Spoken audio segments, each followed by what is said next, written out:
छत्रपति शिवाजी की एक बहुत बड़ी स्टैचू है, मगर वही शिवाजी का जो किला है पूना में, उस किले का नाम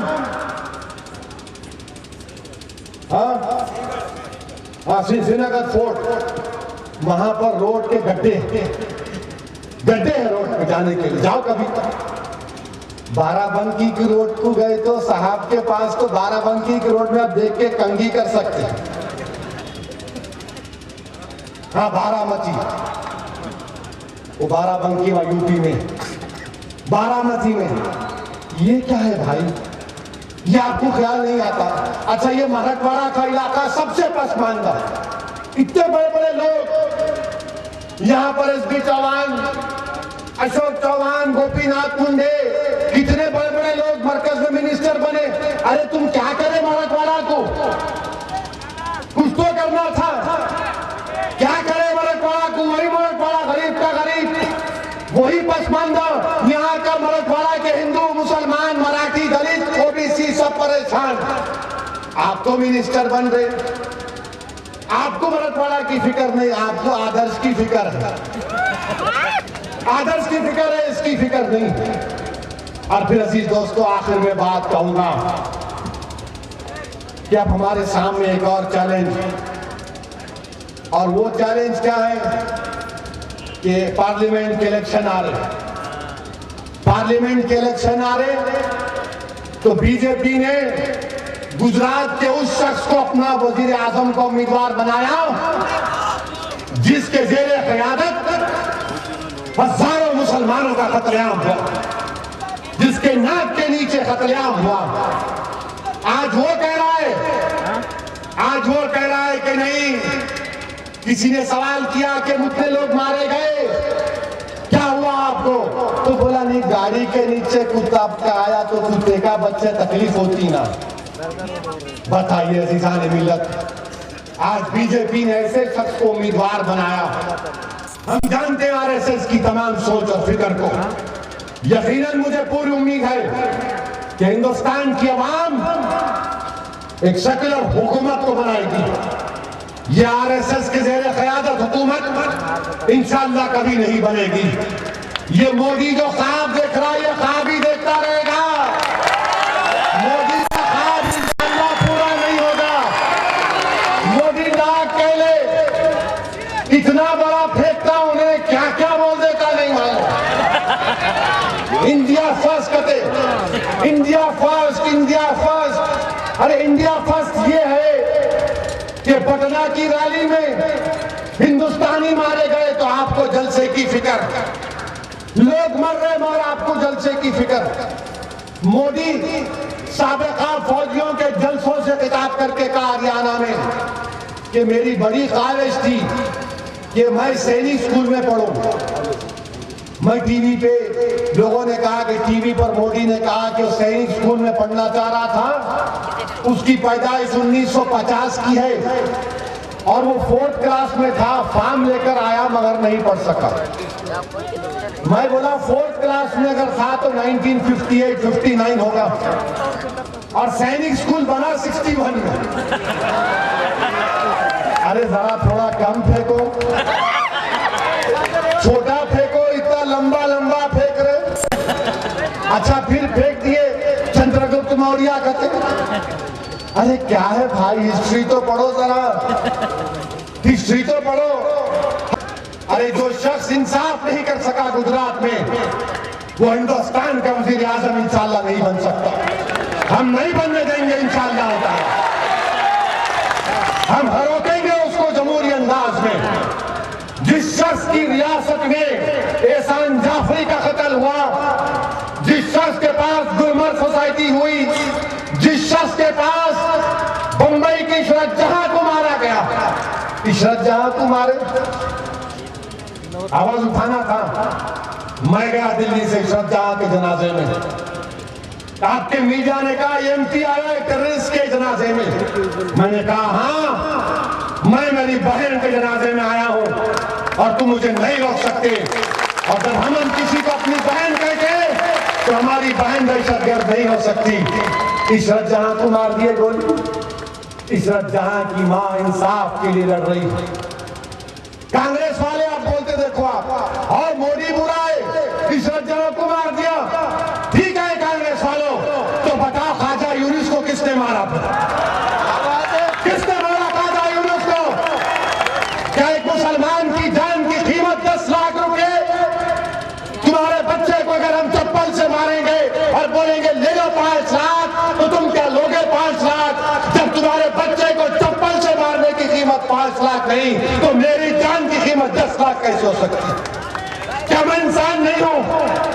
ख्वाजा यूनुस को मार दिए और 12 लाख रुपए ले लो।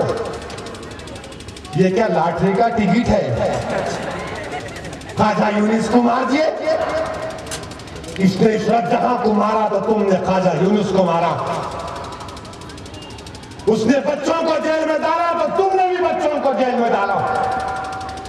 अगर आज साबरमती की जेल में नौजवान सड़ रहा है, तो आखिर रोड और गिरवाड़ा जेल में भी हमारे बच्चे सड़ रहे हैं। तुम और उनमें क्या फर्क है मुझे बताओ? इशरत जहां की मां लड़ रही है, मैं आपसे अपील कर रहा हूं, उस मां की हिम्मत की दाद दो। दुआ करो कि अल्लाह इंसाफ दिलाए।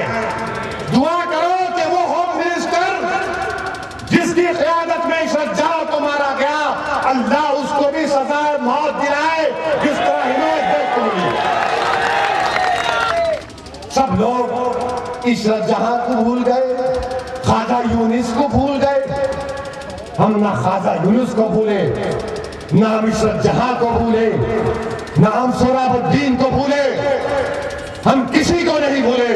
जब तक हम जिंदा रहेंगे इनको याद रखेंगे। अगर इनको इंसाफ नहीं मिलेगा तो मरने से पहले अपने बच्चों को कहेंगे कि इनकी इंसाफ की लड़ाई लड़ना। ये याद रखो, जब तक बाबरी मस्जिद नहीं बनेगी हम लड़ते रहेंगे जमहूरी अंदाज। कि बताओ राम मंदिर के बारे में अच्छा किया सामना ने लिख दिया, नहीं तो ये तो मैच फिक्सिंग हो रही थी। हमारे दखनी जबान में क्या बोलते, तू रो ऐसा कर मैं मारे ऐसा करता। लिख दिया अखबार में, अच्छा है बताओ अब क्या आपका एजेंडा रहेगा? हिंदुस्तान को जो चीज जोड़ के रखी अब तक, वो हिंदुस्तान का प्लूरलिज्म, वो हिंदुस्तान का सेकुलरिज्म। सारी दुनिया में कोई ऐसा मुल्क नहीं है हमारे मुल्क के जैसा जिसमें हजारों जबानें हैं, जिसमें तहजीब है, एक नहीं कई तहजीब है, जिसमें एक नहीं कई मजहब के मानने वाले हैं, जिसमें एक जबान नहीं कई जबानें हैं, जिसमें एक तहजीब तमद्दुन हर जगह के इलाके के अलग अलग है। सारी दुनिया में अगर कहीं है तो मेरा वतन हिंदुस्तान, हिंदुस्तान, हिंदुस्तान। और वही चीज जोड़ के रखिए। मैं आज हिंदुस्तान के कई और मुसलमानों से कहना चाह रहा हूं, मेरी आवाज सिर्फ परभनी तक नहीं, मेरी आवाज हिंदुस्तान के हर गढ़ में पहुंचनी चाहिए कि मैं तुमको दावत फिक्र दे रहा हूं कि देखो वो तमिलियन कितने मजबूत हैं। श्रीलंका में तमिलों को मारा गया तो पूरे तमिल एक होके बोल रहे, मनमोहन सिंह तुम श्रीलंका दौलत मुश्तरका के कॉन्फ्रेंस में नहीं जा सकते। क्यों नहीं जा सकते? क्योंकि श्रीलंका की सिनेहा की हुकूमत ने हम पर जुल्म किया। मैं सलाम करता हूं, मैं सलाम करता हूं उन तमिलियन को। हमारा हाल क्या है?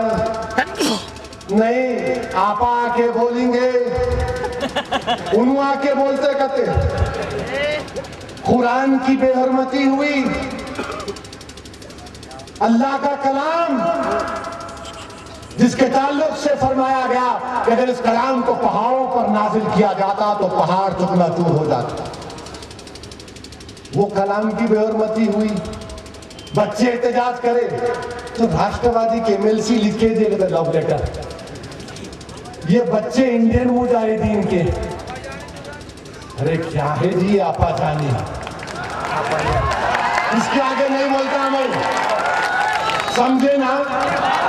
हाँ क्या समझे? हाँ इनका ये कुरान से मोहब्बत, ये कुरान से मोहब्बत, क्योंकि इन्होंने नहीं दिखाया मोहब्बत तो उनके बाप गाली देते उनको। अरे क्या है रे भाई, अल्लाह का कलाम है, कब्र में जाएंगे तो पूछेंगे ना, दुआ करेंगे, यही अल्लाह का कलाम मग़फ़िरत का बाइस बनेगा, यही कुरान जो इसकी इज्जत करेगा। रसूल अल्लाह ने फरमाया सल्लल्लाहु अलैहि वसल्लम ने कि जिसने कुरान की इज्जत की, कुरान उसको अज़मतों से नवाजेगा। तुम कुरान की इज्जत नहीं करोगे, फिर गए तुम लेटर लिख के देते इंडियन मुजाहिदीन। अरे क्या है रे भाई, तुम मेरे बारे में लिखना था, हम यकीन भी कर सकते थे पुलिस वाले। अरे हाँ, इन्हें दाढ़ी वाला, लंबा चौड़ा, बहुत बोलता है, इन्हें हो सकता है ना, मगर मैं नहीं हूं भाई, मैं इंडियन हूं खाली, इंडियन फर्स्ट हूं, इंडियन लास्ट हूं। पाकिस्तान को गए थे हम परसों, वो यूट्यूब पे है, देखो जरा जियो टीवी का। पाकिस्तान है, सुनो अभी सुनो, पाकिस्तान को गए हम, तो पाकिस्तान के टीवी पे मुबाहिसा हुआ।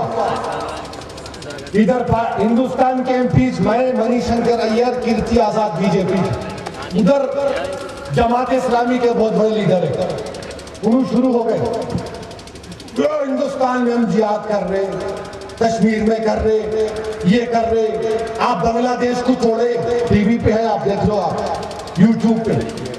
मैं बोला मौलाना, जमात इस्लामी के बहुत बड़े लीडर का दिमाग। मैं बोला मौलाना, वो बांग्लादेश में सजाए मौत हो तो तुम्हारे कोई को तकलीफ होगी, तुम्हारे पेट में आखिर को तकलीफ हो रही। बोले ऐसा, अरे मला ठहरो या सुनो, फिर वो आप बोल रहे हम जिहाद कर रहे हिंदुस्तान में।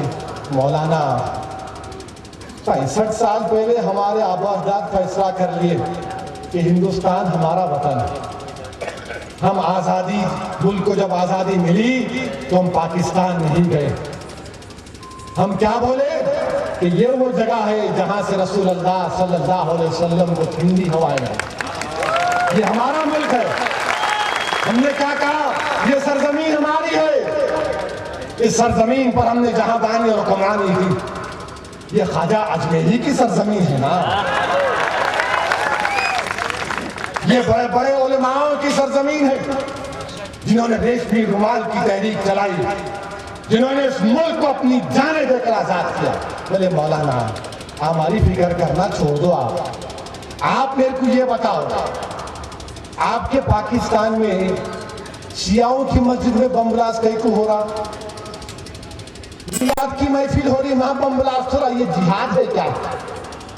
बोलते कि पैसी तकलीफ हुई इनको, इतना गुस्से में आ गए, इतना। बोले मौलाना जवाब दो, बीजेपी के कीर्ति आजाद थे, बंबई के ट्रेन ब्लास्ट का जिक्र हुआ, मालेगांव का, मैंने कहा हमारी अदालत फैसला करेगी, इंसाफ करेगी।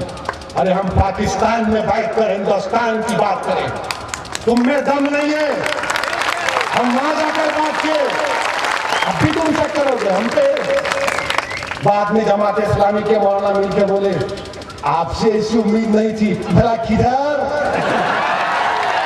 उम्मीद मेरे से, मैं तो उम्मीदें तोड़ने वाला हूं, आप किधर मौलाना? बोला मौलाना, तुम्हारी पार्टी के बारे में अगर बोलूंगा, मुनीर कमीशन के सामने तुम्हारे लीडर ने क्या कहा था, ये सब झूठ है। अरे मला मौलाना जाओ आप। मौलाना ने कहा आप हमारे मेहमान होकर हमारी मेहमान नवाजी का गलत इस्तेमाल कर रहे हैं। मैं आप बुलाए तो आया, चले जाता हूं, मेरे को रहने का शौक नहीं है जगह पे, तुम्हारे लिए वो है मेरा वतन हिंदुस्तान। मेरे भाई, हमको इस वतन से इतनी मोहब्बत है, मगर क्या करना ये समझते नहीं ये बच्चे, ना इन्हों समझते ना इनके चड्डी पहनने वाले समझते। लकड़ियां फिराते सुबह उठ के, इनको मोहब्बत करते, हमको मोहब्बत नहीं, हमको वतन के हर जमीन के इनसे मोहब्बत है। ये वतन मेरा है, इस वतन को मजबूत करना है, और अगर हिंदुस्तान को मजबूत करना है पर बनी के मेरे भाइयों, मैं बुजुर्गों से कहना चाह रहा हूं कि अपनी जमात को मजबूत करो, हिंदुस्तान को मजबूत करना है तो मजलिस को मजबूत करिए। वाह, अल्हम्दुलिल्लाह।